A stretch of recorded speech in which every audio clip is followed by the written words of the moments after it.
Cyclist.io.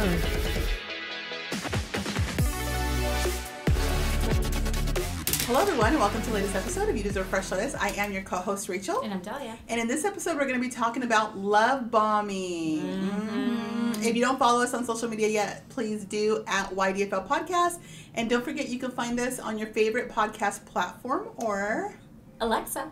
And YouTube as well. iHeartRadio, Apple Podcasts. Share, subscribe, do share all the with things. 3 friends. Sharing is caring. Yes. All right, let's get into it. Love bombing. Okay, first and foremost. Let's go. What do you think about that? We're like we're still in the dad mode. Like yeah. There is some trauma with we have this. a little bit of a trauma. And yes. I have a little bit of a hard time wrapping my head around this because as a female who was in a relationship that wasn't very like loving, it wasn't very, I like think, oh, I want all the things, you know, I want somebody who's like comes in hot and knows what he wants, and I'm what he wants, and he's a hunter, just gonna go after and he's gonna buy me the flowers and and tell me the things. But guess what, ladies, and the 15 gentlemen watching the show, apparently that's characteristics of a narcissist, and it's called love bombing. Yeah, and that's and I think that's new, right? Because I'd never heard of it before until recently. Everyone talks about, well, he love bombed me. Well, those are the first indicators that he's a narcissist, and it's like, really?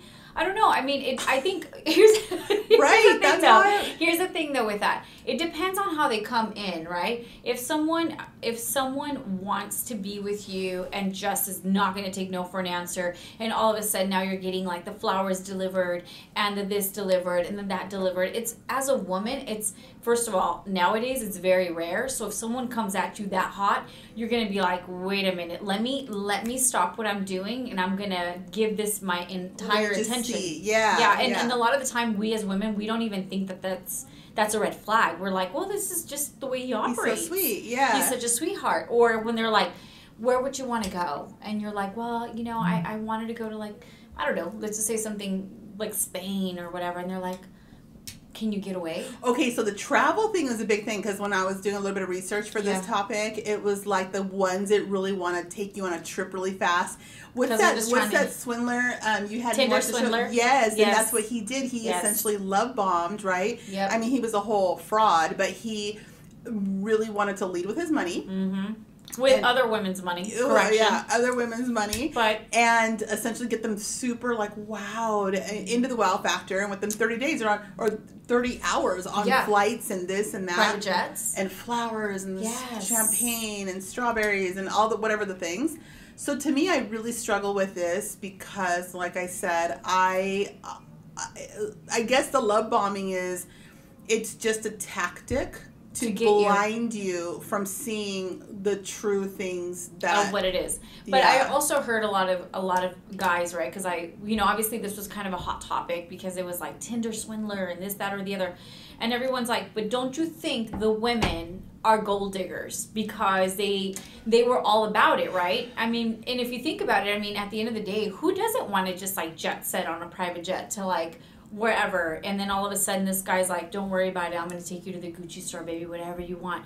And as much as one wants to think that's a big red flag, I think you're just going to be blinded by the lights of all the things that are coming at you without realizing that he has a game plan, and the game plan is he's going to drain your Amex, or he's going to max out your Amex, I should say. So I don't think that we necessarily ever really think about what's wrong with it until you go back and you're like, in retrospect, that should have been a red flag. Yeah, it's always hindsight is 2020. And at the end of the day with the gold digger part of it, ladies, do you think that would be no? Because as women, we all like the nice things. There's a saying that says women are expensive. Men need to know women are expensive. Just pick one that's in your price range, like in your budget. Plain and simple. You're not a man who flies private. Don't go dating a woman that clearly looks like she should be or expresses that she should be. Right. There's those kinds of parameters, right? That's so true. But at the end of the day, I think that if you're an everyday girl, you could be any woman and you could be super humble. If you meet a man and you find him somewhat attractive and he's living this lifestyle, it might not seem like love bombing. You might be sitting there saying to yourself, well, this is just his lifestyle. To him, all this is normal.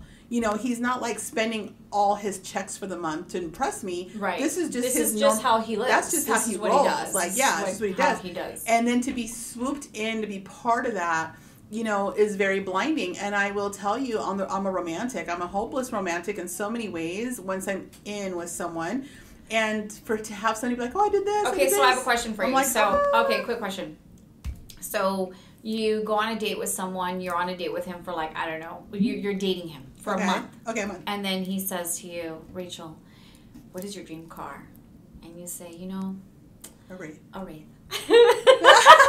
Blacked out Wraith. Yep.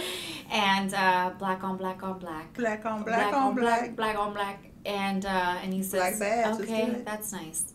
And then all of a sudden, one morning, he, like maybe 2 weeks later, top, month later, driveway? In your driveway.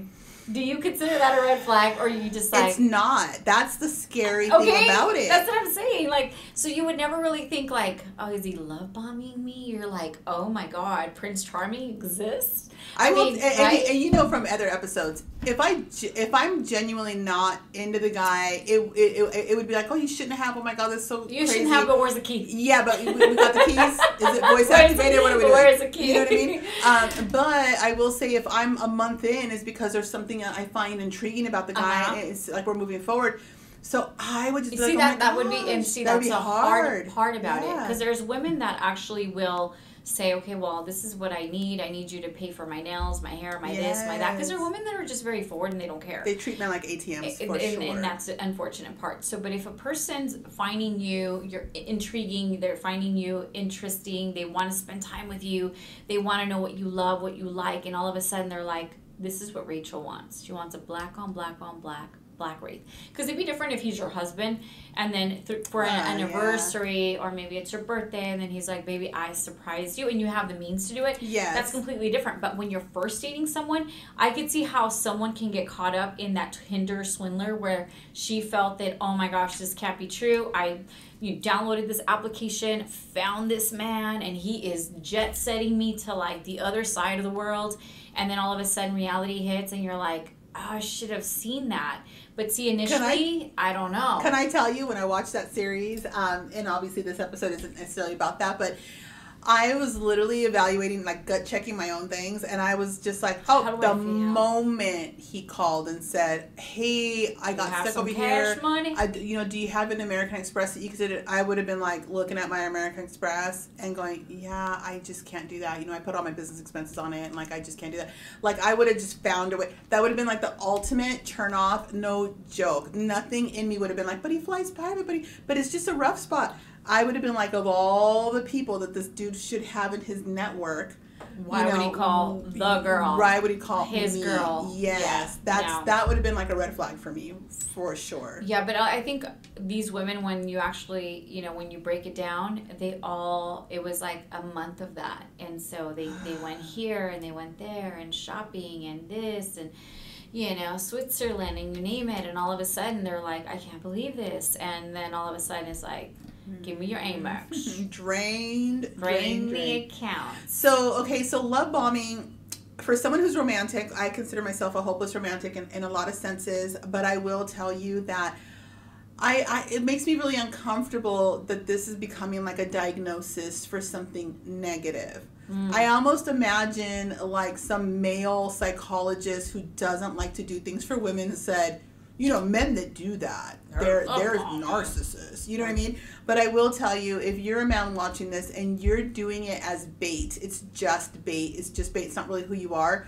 That makes it really tough. It makes it really tough for the guy that should be with her, who does nice things for her and stuff like that. What's really difficult, in my opinion, in what we're experiencing and what we're living and what we're going through, that, first of all, narcissist, all these labels, and I never, when I was in high school, after high school, I never heard such a word. I would be like, say what? What do you say about my mama? Yeah. What'd you say about my mama? And now it's become such a free flowing word where everyone's like, oh, because he's a narcissist. And it's so unfortunate that everybody wants to label everyone. And it's like, what gives you the right to say that? Yeah. However, we're all I don't know if you are going out with someone and he is taking you to the fancy dinners and he's doing the fancy things, if he is love bombing, maybe that's just the way he operates. I have a perfect example. I just unlocked it. Bing, unlock it. I unlocked it. Okay, yes. Here we go. Ready?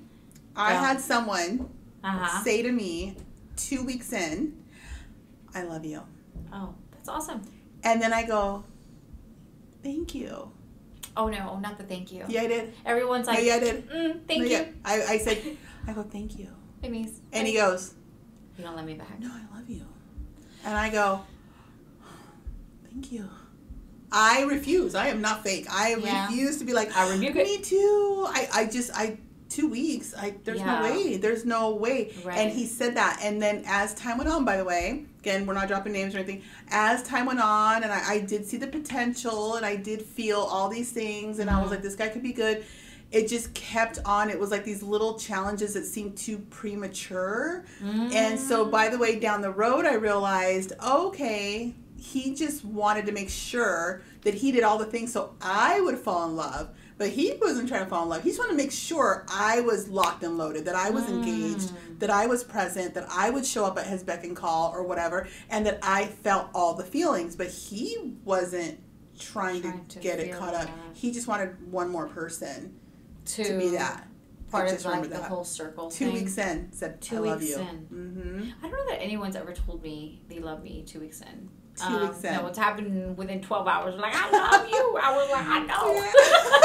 Just kidding. I love me too. I love me too. It's like when someone says, oh my God, I love your boots. And I'm like, I know, that's why I bought them. Duh. So it's like, it's such a mean girl energy. You're like, duh, that's why I'm wearing them. I love you. I love you like, too. I love you too. No, I wonder why he would do that, you know. But sometimes we just don't know what people's ulterior motive, what their motives are. We have no idea. We have no idea, and that's why I think you have to kind of tread waters very slowly and kind of see. And that's the unfortunate part, I think, because, you know, we have all these social media platforms like TikTok, like Instagram, like YouTube, you name it, and then you have all these people that consider themselves to be gurus, and they're not, and they're like, if this person's doing this and that and that, it means that they're, you know, love bombing, they're red flag, and if the woman does this, she's on social media, she's a cheater. Yeah. It's like, no, dude, it's not. They're not cheating because they're on social media. Yeah. Like, calm down. And, you know, but I think that we're just experiencing these new trends that we are just coming to understand. And sometimes I will literally Google and be like, well, what does this all mean? Like, because I've never heard of it. You know, I think at the end of the day, there are I think there's things that are worse than the love bombing, although the love bombing with the intent to just get you to fall into a level of feelings for them that puts them in the power seat because they don't have those feelings for you. I think that's scary. Okay. Imagine, yeah. And, you know, but it's not the absolute worst thing. I think to me the most recent thing, and we've talked about this, that has really come to light is the men who talk bad about your circle. Like the men who criticize other women to you so that you feel like you're better than that woman. We both have experienced this, even with this show. Yes. And it is the most like eye-opening thing that I go, what is that? Like I'm noticing there's something there. What I will echo on something that you've said before is there's people that come in and they want to divide and conquer. Yes. And then sometimes we as women, we don't even see it. And so what they're doing is they're coming in, they're saying, why does she do that? Why does she talk so much? Why does she this? Well, why does she play with her hair so much? Why does it? It's like, because that's what she does. Yeah. And I love her like that. Yeah. And it's not love bombing because I've known her a long time. Yeah. But we've noticed it with this show, because a lot of the time you don't see it when you're on the outside looking in. You just think that they're just giving you like their insight, like they're giving you advice. Especially when they criticize things that person can't change about themselves. Right. You know, and like, you know, with this show, like we talked about, she's had people tell her that a certain man or whatever say these things about me that I've never even like met this person. For me, it's like there'll be this certain guys that'll be like, oh, you know, the boobs. She has big boobs. You know what I mean? Or there's this and that. No one's love bombing on that, though. Like, but this isn't love bombing. This is like bonding in the bullshit. This is putting you down as a woman to try to make you feel better. So it could be your husband sees one of your friends coming in and maybe she got a BBL and then he's like, oh my God, like her butt looks weird. Her legs don't even match. that's not something he should be saying to you. Because, by the way, he's looking at it. And he's, like, doing this number like that. He's like, looking at it. Her butt is this big. Yeah. So, like, when the one person mentioned about the boobs, and it was like, you know, all that people are going to look at is that. And then I go, and well, then maybe you're like, Captain Obvious. No, I was like, well, maybe your attention span only lets you do that. So at the end of the day, it's like, I can flip things around pretty quickly. That. Yeah, you're sharp. You know, you're like quick with it. But I'm not going to sit there going, I know. I hate that she wears little like yeah, I know, but you know, it's like, no. And so I think the bigger red flag, by the way, is that like reverse thing. It's the criticizing other people in your circle that you care about, right, or that you hang out with or like, to get you in agreement with them in the dark. And it's bonding in the BS. And to me, that's very toxic, because I promise you, they're going to someone else and they're talking bad about you and saying, she just thinks blah, blah, blah, or she just wears da-da-da. And it's, let me tell you, do not flatter yourself. Do not flatter yourself. That is not, oh my God, he thinks I'm more beautiful, or he thinks I'm more wholesome, or he thinks... That is not a compliment. That's not true, yeah. It is not a compliment at all. I love that you say that, though, because I think a lot of the time we as women, we don't really see it because it's the love thing. Sometimes we are so far into the relationship that we love the person, that we think that they have their best interest in us, and that they're going to tell us, like, hey, you know, I don't really like that she said this, or she looked at me this way, or this or that, or the way that her butt looks, or the way that her boobs look. But at the end of the day, like, if you and your friend or your significant other, whatever, you guys are good, I think at the end of the day, you have the ability to be like, don't talk about this person. Yeah. That's just the way they show up to the world. Yeah. And I accept that person the way they show up to the world, on period. Yeah, yeah. And that's just what it boils down to. But, you know, everybody focuses on the love bombing, but they're not focusing on this little toxic thing that we both have experienced and we both have seen. And it's like, there's something weird. And then once, like you say, the unpacking, once you unpack it, you're like, oh, that's what that is. That's what that is. That's what that is. They're competing with that person in their mind. There's something, and then all or they're attracted to them. Or all of a sudden, guess what? That wraith might show up and be like, baby, I got you, boo-boo. And then you're like, oh, I never thought you know what? He thinks my friend's butt's too big, but he bought me a wreath. Where's the key, baby? Yeah, and then all of a sudden, reality hits. It's like, at the end of the day, be mindful, understand. I don't know if Mr. Tinder swindler and the girls are gold diggers. I can't tell you that they are. I can't tell you that they're not. I just think that he had an approach. He went for it. You know, the women took the bait, and that is what it is. And I think you have to just be mindful and aware of, like, what people's ulterior motives are on period. Whether that's just to date you and have sex with you, whether that's to date you and marry you, whether that's to date you and, like, just be a longtime partner. Maybe they don't want to marry you. They just want you to be their longtime partner. You have to kind of get to the bottom of it eventually, instead of just being kind of blindsided by the gifts and the trips and the this and the money and get your nails done and I want you to look beautiful and smell and da da da da da. And then you get caught up in that whirlwind, and then before you know it, it's too late. The end. The end. So anyway, don't bond the bullshit. Don't allow people to love bomb on you. You know what? If your spirit nudges you and says something's off, 9 times out of 10, you do not get that intuitive feeling for no reason. It's for a reason. And at the end of the day, everyone has their way that they operate, the way that they move, and it's not that it's right or wrong. It may not be right for you. And that's all that matters. That's it. And that is the bottom line. Thank you so much for tuning in. Don't forget to check us out next week. Every Tuesday we have fresh episodes. And don't forget that you deserve fresh lettuce.